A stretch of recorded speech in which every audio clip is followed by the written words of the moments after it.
Capítulo 1 do livro O Poder do Agora, de Eckhart Tolle. Você não é a sua mente. O maior obstáculo para a iluminação. Iluminação? O que é isso? Por mais de 30 anos, um mendigo ficou sentado no mesmo lugar, debaixo de uma marquise. Até que um dia, uma conversa com um estranho mudou sua vida. Tem um trocadilho aí para mim, moço? Murmurou, estendendo mecanicamente seu velho boné. Não, não tenho, disse o estranho. O que tem nesse baú debaixo de você? Nada, isso aqui é só uma caixa velha. Já nem sei há quanto tempo sento aqui em cima dela. Nunca olhou o que tem dentro? Perguntou o estranho. Não, respondeu. Para quê?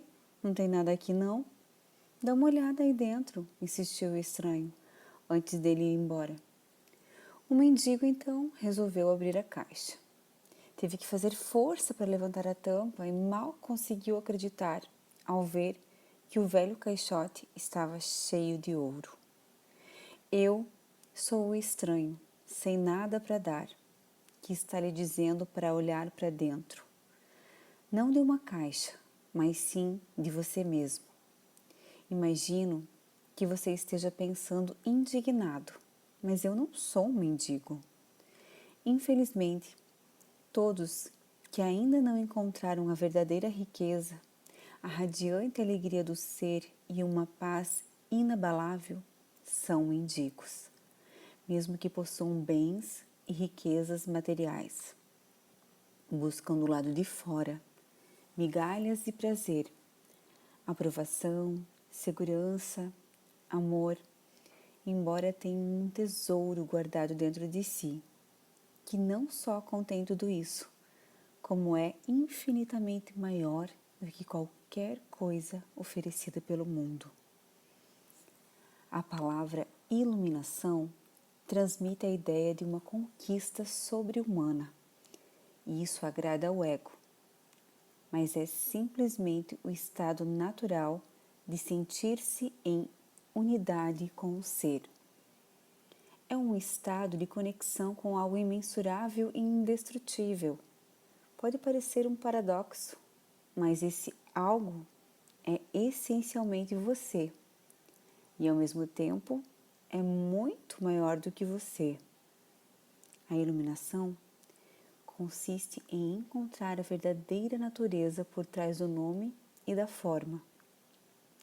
A incapacidade de sentir essa conexão dá origem a uma ilusão de separação, tanto de você, mesmo quanto do mundo ao seu redor. Quando você se percebe consciente ou inconscientemente como um fragmento isolado, o medo e os conflitos internos e externos tomam conta da sua vida. Adoro a definição simples de Buda para a iluminação. Ele diz: é o fim do sofrimento. Não há nada de sobre-humano nisso, não é mesmo? Claro que não. É uma definição completa. Ela apenas nos diz o que a iluminação não é. Não é sofrimento. Mas o que resta quando não há sofrimento? Buda silencia a respeito. E esse silêncio implica que teremos de encontrar a resposta por nós mesmos. Como ele emprega uma definição negativa, a mente não consegue entendê-la como uma crença ou como uma conquista sobre-humana, um objetivo difícil de alcançar. Apesar disso, a maioria dos budistas ainda acreditam que a iluminação é algo apenas para Buda e não para eles próprios, pelo menos não nesta vida. Você usou a palavra ser. Pode explicar o que quer dizer com isso? Ser é a eterna e sempre presente vida única, que existe além das inúmeras formas de vida sujeitas ao nascimento e à morte. Entretanto, o ser não está apenas além, mas também dentro de todas as formas, como a mais profunda, invisível e indestrutível essência interior. Isso significa que ele está ao seu alcance agora, sob a forma de um eu interior mais profundo, que é a verdadeira natureza dentro de você. Mas não procure aprendê-lo com a mente, não tente entendê-lo. Só é possível conhecê-lo quando a mente está serena. Se estiver alerta, com toda a sua atenção voltada para o agora, você até poderá sentir o ser, mas jamais conseguirá compreendê-lo mentalmente. Recuperar a consciência do ser e submeter-se a este estado de percepção dos sentidos é o que se chama de iluminação. Pense. Quando você diz ser, está falando sobre Deus? Se estiver, por que não diz expressamente? A palavra Deus tornou-se vazia de significado ao longo de milhares de anos de utilização imprópria, empregando-a ocasionalmente, mas com moderação. Considero imprópria a utilização por pessoas que jamais tiveram a menor ideia do reino do sagrado, da infinita imensidão contida nessa palavra, mas que a usam com grande convicção, como se soubessem do que estão falando. Existem ainda aqueles que questionam o termo, como se soubessem o que estão discutindo. Esse uso indevido dá origem a crenças, afirmações e delírios absurdos, tais como o meu ou o nosso Deus é o único Deus verdadeiro, o seu Deus é falso. Ou a famosa frase, Deus está morto. A palavra Deus se tornou um conceito fechado. Quando a pronunciamos, criamos uma imagem mental. Talvez não mais a de um velhinho de barba branca, mas ainda uma representação mental de alguém ou de algo externo a nós, e quase inevitavelmente alguém ou alguma coisa do sexo masculino. Tanto Deus quanto ser são palavras que não conseguem definir nem explicar a realidade por detrás delas. Ser, entretanto, tem a vantagem de sugerir um conceito aberto. Não reduz o invisível infinito a uma entidade finita. É impossível formar uma imagem mental a respeito dele. Ninguém pode reivindicar a posse exclusiva do ser em questão. É a sua essência, tão acessível como sentir a própria presença, a realização do eu sou, que antecede o eu sou isso ou eu sou aquilo. Portanto, a distância é muito curta entre a palavra ser e a vivência do ser. Pense. Qual o maior obstáculo para vivenciar essa realidade? Identificar-se com a mente. O que faz com que estejamos sempre pensando em alguma coisa? Ser incapaz de parar de pensar é uma aflição terrível, mas ninguém percebe porque quase todos nós sofremos disso e então consideramos uma coisa normal. O ruído mental incessante nos impede de encontrar a área da serenidade interior, que é inseparável do ser. Isso faz com que a mente crie um falso eu interior, que projeta uma sombra de medo e sofrimento sobre nós. Examinaremos esses pontos detalhadamente um pouco mais adiante. O filósofo Descartes acreditava ter alcançado a verdade mais fundamental quando proferiu sua conhecida máxima: penso, logo existo. Cometeu, na verdade, um erro básico ao equiparar o pensar ao ser e a identidade ao pensamento. O pensador compulsivo, ou seja, quase todas as pessoas, vivem um estado de aparente isolamento em um mundo povoado de conflitos e problemas. Um mundo que reflete a fragmentação da mente em uma escala cada vez maior. A iluminação é o estado de plenitude, de estar em unidade e, portanto, em paz. Em unidade tanto com o universo quanto o eu interior mais profundo, ou seja, o ser. A iluminação é o fim não só do sofrimento e dos conflitos internos e externos permanentes, mas também da aterrorizante escravidão do pensamento. Que maravilhosa libertação, não? Se nos identificarmos com a mente, criamos uma tela opaca de conceitos, rótulos, imagens, palavras, julgamentos e definições que bloqueiam todas as relações verdadeiras. Essa tela se situa entre você e o seu eu interior, entre você e o próximo, entre você e a natureza, entre você e Deus. E essa tela de pensamentos que cria uma ilusão de separação, uma ilusão de que existe você e um outro totalmente à parte, esquecemos o fato essencial de que, debaixo do nível das aparências físicas, formamos uma unidade com tudo aquilo que é. Por esquecermos, quero dizer, que não sentimos mais essa unidade como uma realidade evidente por si só. Podemos até acreditar que isso seja uma verdade, mas não mais a reconhecemos como verdade.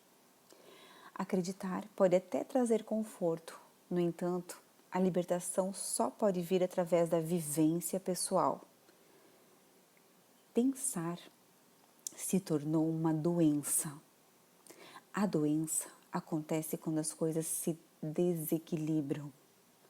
Por exemplo, não há nada de errado com a divisão e a multiplicação das células no corpo humano, mas quando esse processo acontece sem levar em conta o organismo como um todo, as células se proliferam e temos a doença. Se for usada corretamente, a mente é um instrumento magnífico. Entretanto, quando a usamos de forma errada, ela se torna destrutiva. Para ser ainda mais preciso, não é você que usa a mente de forma errada. Em geral, você simplesmente não usa a mente. É ela quem usa você. Essa é a doença. Você acredita? É a sua mente. Eis aí o delírio. O instrumento se apossou de você. Não concordo muito com isso. É verdade que penso muito sem um objetivo definido, como a maioria das pessoas, mas ainda posso escolher como usar a minha mente para ter e conseguir coisas, e faço isso o tempo todo. Só porque podemos resolver palavras cruzadas ou construir uma bomba atômica, não significa que estejamos usando a mente. Assim como os cães adoram mastigar ossos, a mente adora transformar dificuldades em problemas. É por isso que ela resolve palavras cruzadas e constrói bombas atômicas. Mas essas coisas não interessam a você. Pergunto então, você consegue se livrar da sua mente quando quer? Já encontrou o botão que a desliga? Pergunta, a ideia é parar de pensar completamente? Não, não consigo, a não ser por 1 ou 2 segundos. Então, é porque a mente está usando você. Estamos tão identificados com ela que nem percebemos que somos seus escravos. É quase como se algo nos dominasse sem termos consciência disso e passássemos a viver como se fôssemos a entidade dominadora. A liberdade começa quando percebemos que não somos a entidade dominadora, o pensador. Saber disso nos permite observar a entidade. No momento em que começamos a observar o pensador, ativamos um nível mais alto de consciência. Começamos a perceber, então, que existe uma vasta área de inteligência além do pensamento e que este é apenas um aspecto diminuto da inteligência. Percebemos também que todas as coisas realmente importantes, como a beleza, o amor, a criatividade, a alegria e a paz interior, surgem de um ponto além da mente. E quando começamos a acordar, é esse o momento. Pense. Libertando-se da sua mente. O que você quer dizer exatamente por observar o pensador? Quando alguém vai ao médico e diz: ouço uma voz dentro da minha cabeça, provavelmente será encaminhado a um psiquiatra. De uma forma ou de outra, praticamente todas as pessoas ouvem uma voz ou algumas vozes o tempo todo da cabeça. São os processos involuntários do pensar, que acreditamos que não podemos interromper, manifestando-se como monólogos ou diálogos contínuos. Você já deve ter cruzado na rua com as pessoas doidas, tipo falando sem parar ou resmungando consigo mesmas. Isso não tem nada de diferente do que acontece com você e com outras pessoas normais, exceto que vocês não falam alto. A voz comenta, especula, julga, compara, desculpa, gosta, desgosta, etc. Etc e tal. A voz não precisa ser relevante para a situação do momento, pois ela pode estar revivendo o passado recente ou remoto, ou ensaiando, ou imaginando possíveis situações futuras. Nesse último caso, ela imagina sempre as coisas indo mal e com resultados desfavoráveis. É o que se chama de preocupação. Às vezes, essa trilha sonora é acompanhada de imagens ou filmes mentais. Mesmo que tenha alguma relação com o momento, a voz será interpretada em termos do passado. Isso acontece porque a voz pertence à mente condicionada, que é o resultado de toda a nossa história passada, bem como dos valores culturais coletivos que herdamos. Assim, vemos e julgamos o presente com os olhos do passado e construímos uma imagem totalmente distorcida. Não é raro que a voz se torne o pior inimigo de nós mesmos.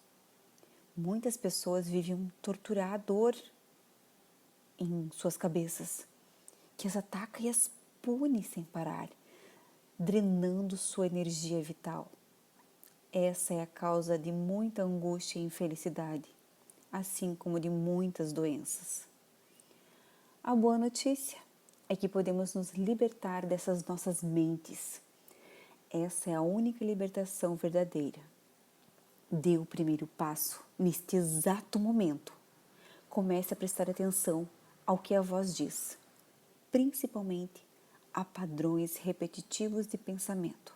Aquelas velhas trilhas sonoras que você escuta dentro da sua cabeça há anos. É isso que quero dizer com observar o pensador. É um outro modo de dizer o seguinte: ouça a voz dentro da sua cabeça. Esteja lá presente, como uma testemunha. Seja imparcial ao ouvir a sua voz. Não julgue nada. Não julgue ou condene o que você ouve, porque fazer isso significaria que a mesma voz acabou de voltar pela porta dos fundos. Você logo perceberá: lá está a voz e aqui estou eu, ouvindo e observando. Sentir a própria presença não é um pensamento, é algo que surge de um ponto além da mente. Pense. Assim, ouvir um pensamento significa que você está consciente, não só do pensamento, mas também de você mesmo, como uma testemunha daquele pensamento. Isso acontece porque uma nova dimensão da consciência acabou de surgir. Quando você ouve o pensamento, sente uma presença consciente, que é o seu eu interior mais profundo, por trás ou por baixo do pensamento. O pensamento, então, perde total o poder que exerce sobre você e se afasta rapidamente, porque a mente não está mais recebendo a energia gerada pela sua identificação com ela. E esse é o começo do fim do pensamento involuntário e compulsivo. Quando um pensamento se afasta, percebemos uma interrupção no fluxo mental, um espaço de mente vazia. No início, esses espaços são curtos, talvez apenas alguns segundos, mas aos poucos se tornam mais longos.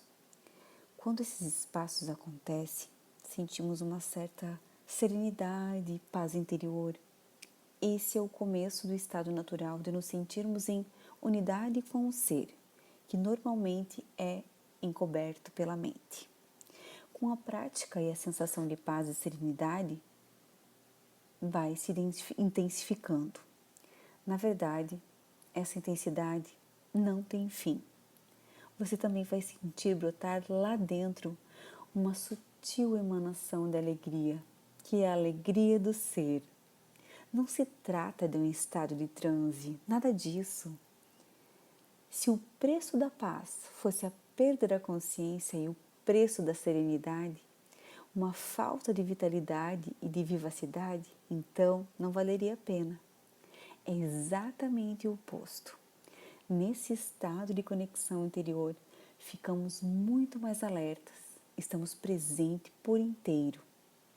Ao penetrarmos mais profundo nesta área da mente vazia, como ela às vezes é chamada no Oriente, começamos a perceber o estado de pura consciência. Nesse estado, sentimos a nossa própria presença, com tal intensidade e alegria que os pensamentos às vezes, as emoções, o nosso corpo, o mundo exterior, tudo se torna insignificante comparando a ele. No entanto, não é um estado egoísta, e sim generoso. Ele nos transporta para o ponto além do que antes julgávamos ser o nosso eu interior. Essa presença é essencialmente você e ao mesmo tempo muito maior que você. Pense.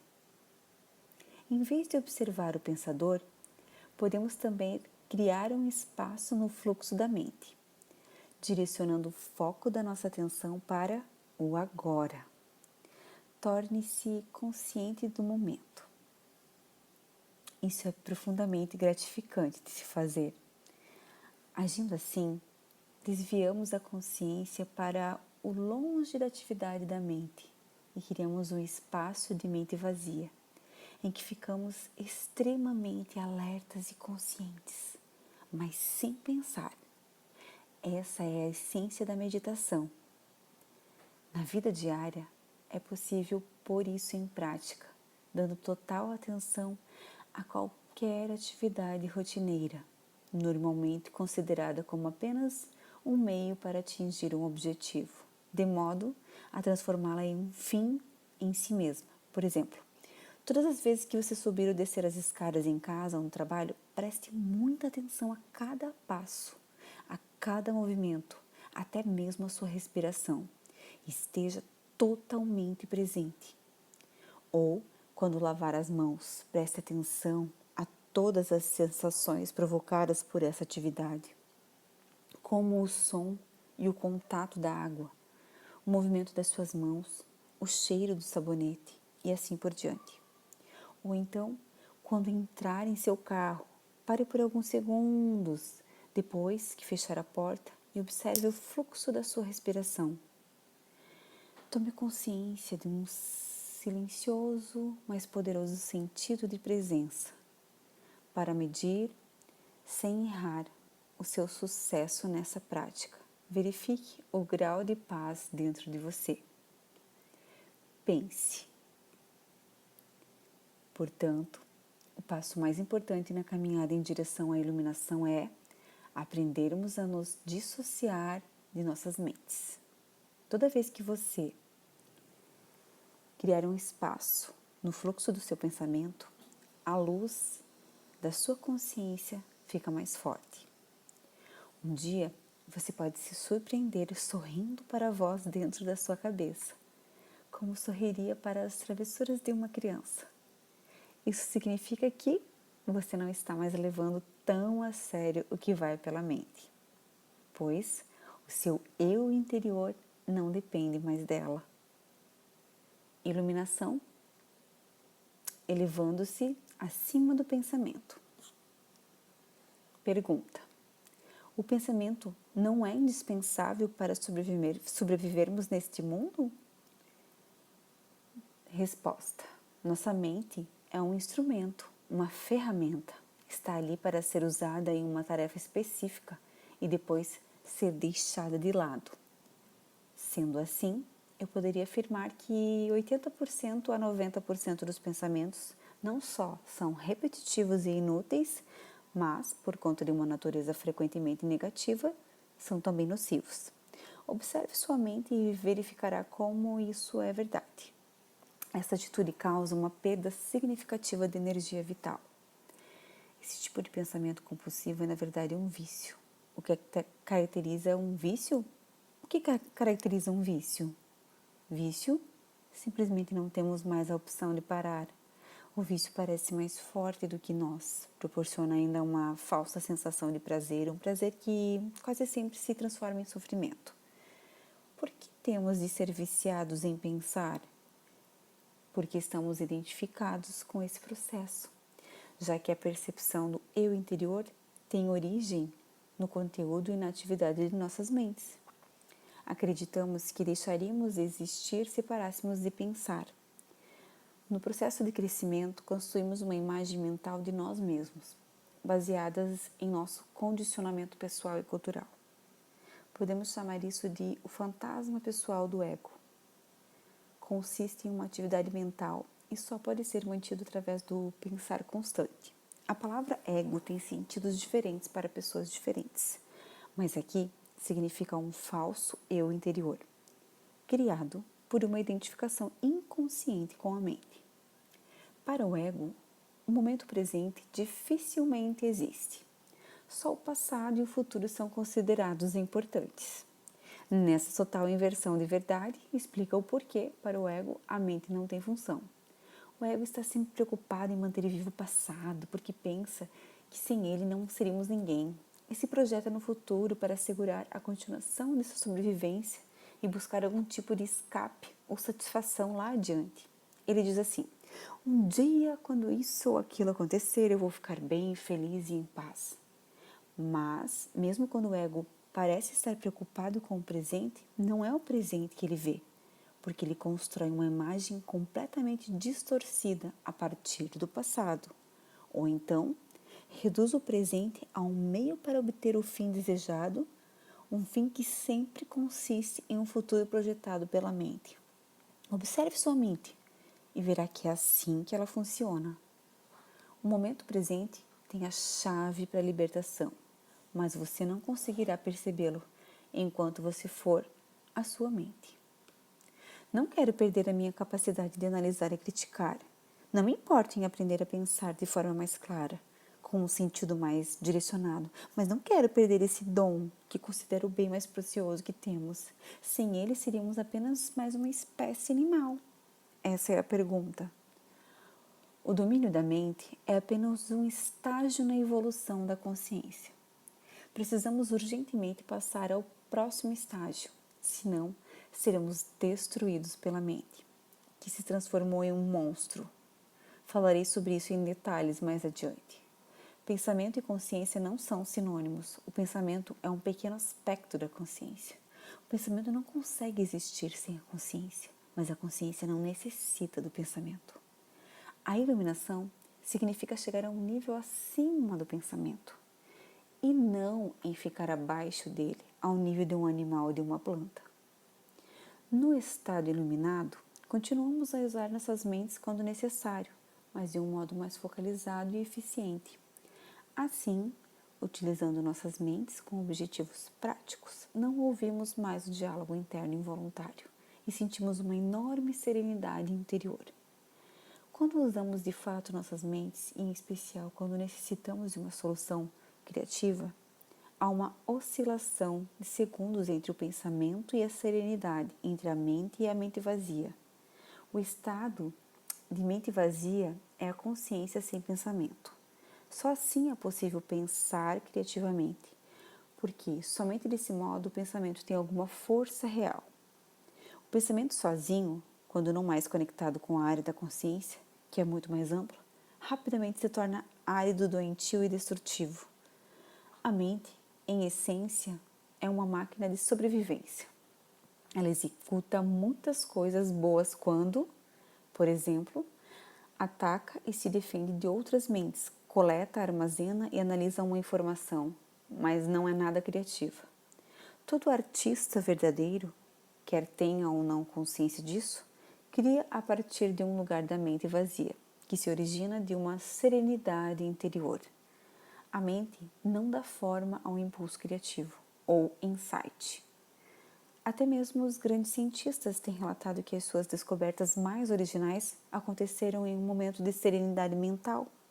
Uma pesquisa nacional realizada com alguns dos matemáticos mais preeminentes que já atuaram nos Estados Unidos, incluindo Einstein, para estudar seus métodos de trabalho, mostrou que o pensamento é apenas uma parte secundária da fase breve e decisiva do ato criativo em si. Logo, eu poderia dizer que a maioria dos cientistas não é criativa. Não porque não sabe pensar, mas sim porque não sabe como parar de pensar.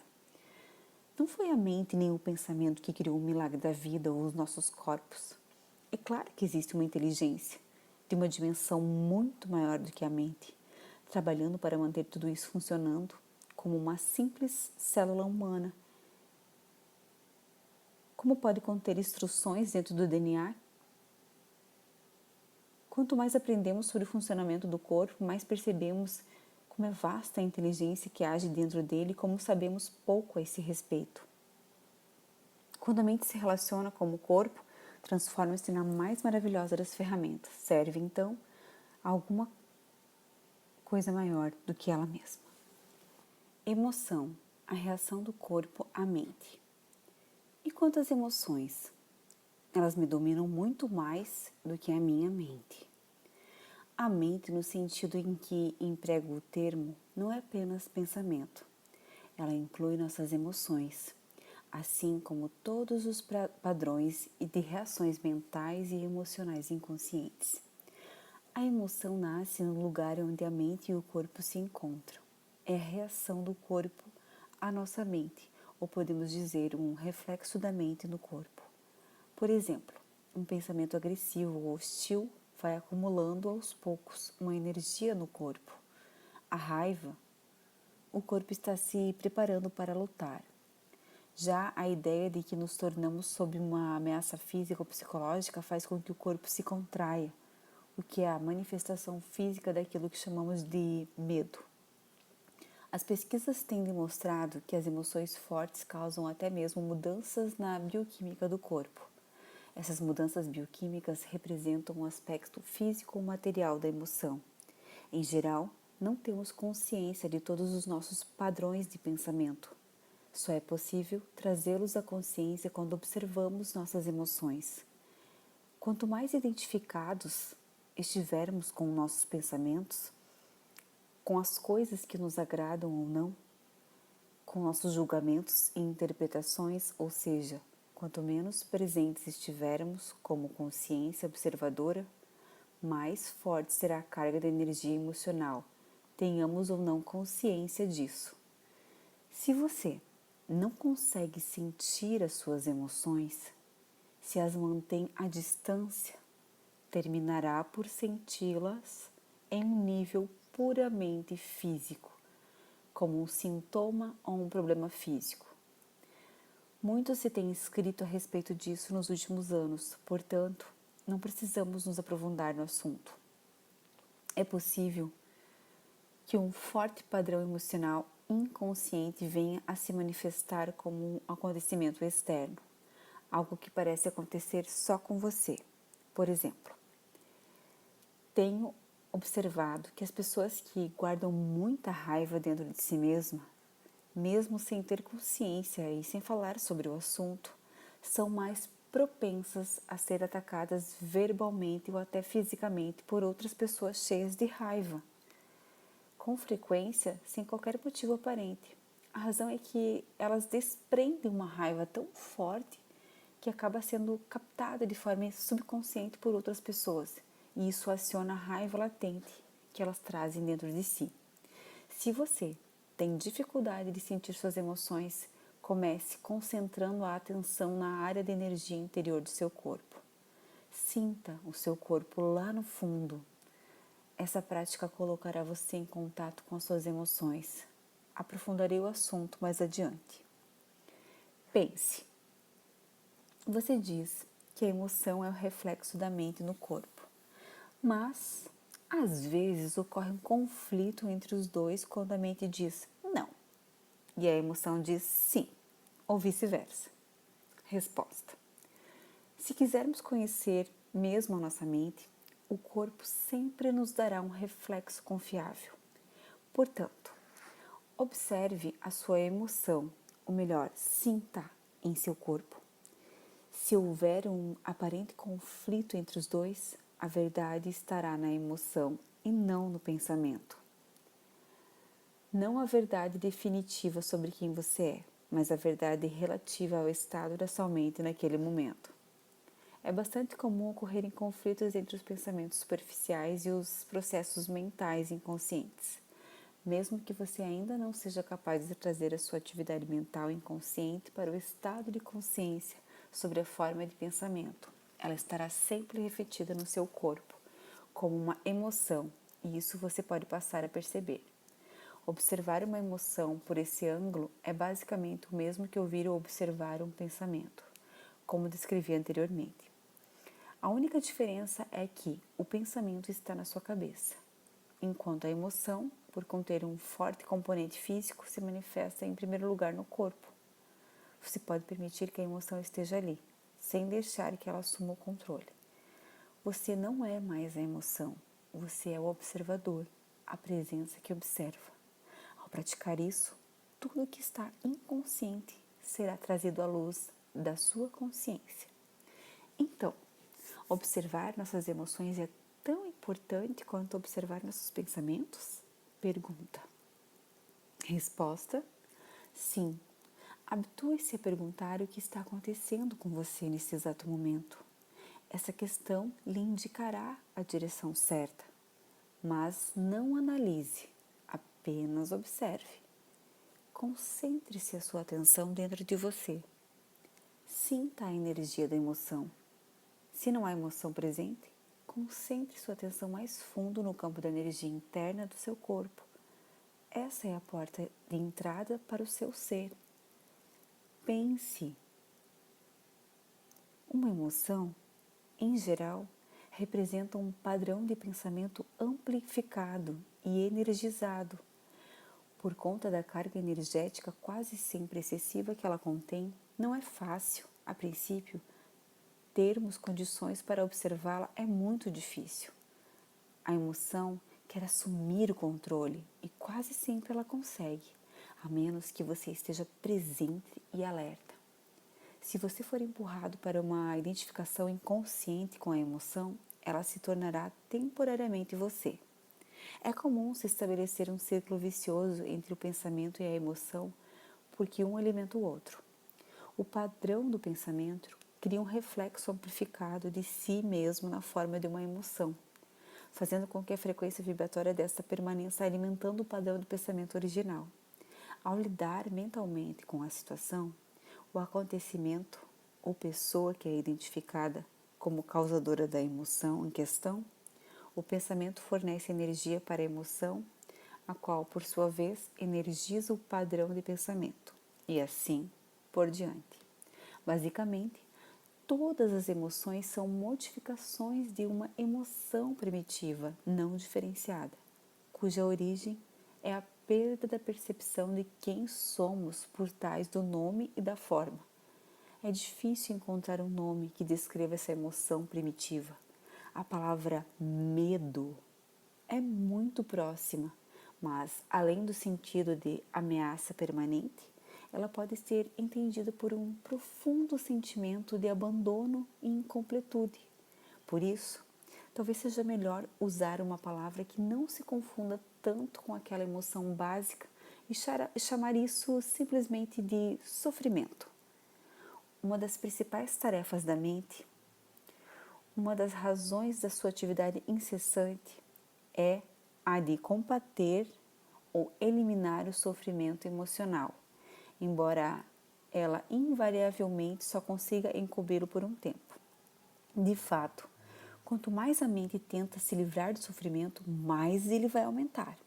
A mente nunca pode achar a solução, nem pode permitir que encontremos a solução, porque é ela mesma uma parte intrínseca do problema.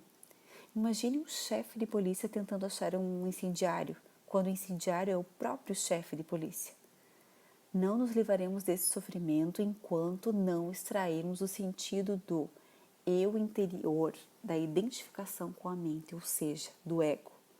A mente é, então, derrubada por sua posição de poder. E o ser se revela em si mesmo como a verdadeira natureza da pessoa. Já sei o que você vai perguntar agora. Pergunta. Eu ia perguntar, o que acontece com as emoções positivas como o amor e a alegria? Elas são inseparáveis do estado natural de conexão interior com o ser. Sempre que houver um espaço no fluxo dos pensamentos, podem ocorrer lampejos de amor e alegria, ou breves instantes de uma paz profunda. Para a maioria das pessoas, tais espaços raramente acontecem. E mesmo assim, por acaso, nas ocasiões em que a mente fica sem palavras, instigada por uma beleza estonteante, uma exaustão física extrema ou mesmo um grande perigo, de repente se instala uma serenidade interior. E dentro dessa serenidade existe uma alegria sutil, mais intensa, existe amor, existe paz. Normalmente, tais momentos têm vida curta, pois a mente logo ressurge. Ela reassume a atividade barulhenta, a que chamamos de pensar, sabe? O amor, a alegria e a paz não conseguem florescer, a menos que tenhamos nos livrado do domínio da mente. Mas eu não os chamaria de emoções. Eles estão por baixo das emoções em um nível mais profundo.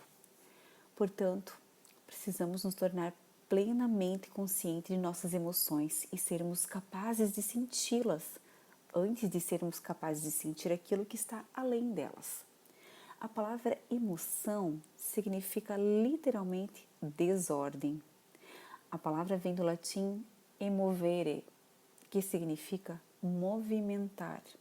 Amor, alegria e paz são estados profundos do ser, ou melhor, 3 aspectos do estado de ligação com o ser. Assim, não possuem opositores pela simples razão de que surgem por trás da mente. As emoções, por outro lado, sendo uma parte da mente dualística, estão sujeitas à lei dos opostos. Isso quer dizer, simplesmente, que não se pode ter o bom sem que haja o mal. Portanto, numa condição iluminada de identificação com a mente, aquilo que algumas vezes é erroneamente chamado de alegria é o lado geralmente breve do prazer, dentro da alternância contínua do ciclo sofrimento-prazer. O prazer sempre se origina de alguma coisa externa a nós, ao passo que a alegria nasce do nosso interior. A mesma coisa que proporciona prazer hoje provocará sofrimento amanhã, ou nos abandonará, e essa ausência causará sofrimento. Do mesmo modo, o que se costuma chamar de amor pode ser prazeroso e excitante por um tempo, mas é um apego adicional, uma condição de necessidade extrema, que pode vir a ser transformador no oposto, em um piscar de olhos. Muitas relações amorosas, passada a euforia inicial, oscilam entre amor e ódio, atração e agressão. O verdadeiro amor não permite que você sofra. Como poderia? Não se transforma em ódio de repente. Assim como a verdadeira alegria não se transforma em sofrimento. Antes de atingirmos a iluminação, antes mesmo de nos libertarmos de nossas mentes, podemos ter lampejos de alegrias autênticas, de um amor verdadeiro ou de uma profunda paz interior, tranquila, mas intensamente viva. Esses são aspectos da nossa verdadeira natureza, em geral, obscurecida pela nossa mente. Mesmo dentro de uma relação normal de dependência, é possível ver momentos onde podemos sentir a presença de algo genuíno, incorruptível, mas serão somente lampejos a serem logo encobertos pela interferência da mente. Você poderá ficar com a impressão de que teve alguma coisa muito valiosa, mas a perdeu, ou a sua mente pode lhe convencer de que tudo não passou de uma ilusão. A verdade é que não foi uma ilusão e que você também não perdeu nada. Esse algo valioso é parte do seu estado natural. Pode estar encoberto, mas nunca ser destruído pela mente. Mesmo quando o céu está totalmente coberto, o sol não desapareceu, ainda está lá, por detrás das nuvens. Buda diz que a dor ou o sofrimento surge através de desejos ou anseios, e que para se libertar da dor, necessitamos romper as amarras do desejo. Todos os anseios nascem da busca da mente por salvação ou satisfação nas coisas externas e no futuro, como substitutos da alegria do ser. Se somos nossas mentes, somos aqueles anseios, aquelas necessidades, desejos, apegos e aversões. Fora deles não existe o eu, exceto como uma mera possibilidade, um potencial não preenchido, uma semente que ainda não germinou. Nesta condição, até mesmo o desejo de nos tornarmos livres ou iluminados não passa de mais um desejo a ser realizado ou concluído no futuro. Portanto, não busque se libertar no desejo ou adquirir a iluminação. Torne-se presente. Esteja lá, como observador da mente. Em lugar de citar Buda, seja o iluminador, que é o que a palavra Buda significa. Os seres humanos têm vivido enredados pelo sofrimento por séculos, desde que decaíram do estado de graça, penetraram no domínio de tempo e da mente e perderam a percepção do ser. Nesse momento, começaram a se perceber como fragmentos sem sentido em um universo estranho, sem conexão com a fonte e com o seu semelhante. Enquanto estivermos identificados com as nossas mentes, o que significa dizer enquanto estivermos inconscientes espiritualmente, o sofrimento será inevitável. Refiro-me aqui ao sofrimento emocional, que é também a causa principal do sofrimento físico e da doença. O ressentimento, o ódio, a autopiedade, a culpa, a raiva, a depressão, o ciúme e até mesmo uma leve irritação são formas de sofrimento. E qualquer prazer ou forte emoção contém em si a semente do sofrimento. É o inseparável oposto que se manifesta com o tempo.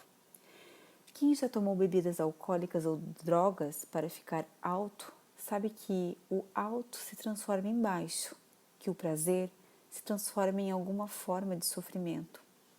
A maioria das pessoas também sabe que, por experiência própria, como uma relação íntima pode se transformar de modo fácil e rápido de fonte de prazer em fonte de sofrimento, vistas de uma perspectiva mais ampla.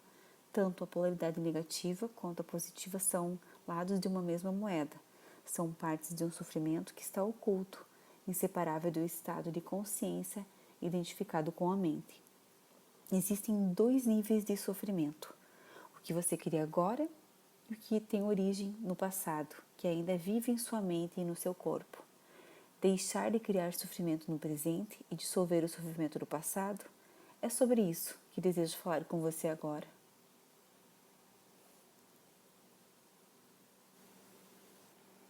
E assim, deixo esse vídeo com o primeiro capítulo do livro para vocês. Espero que tenham gostado. Um grande abraço, fiquem com Deus. Namaskar.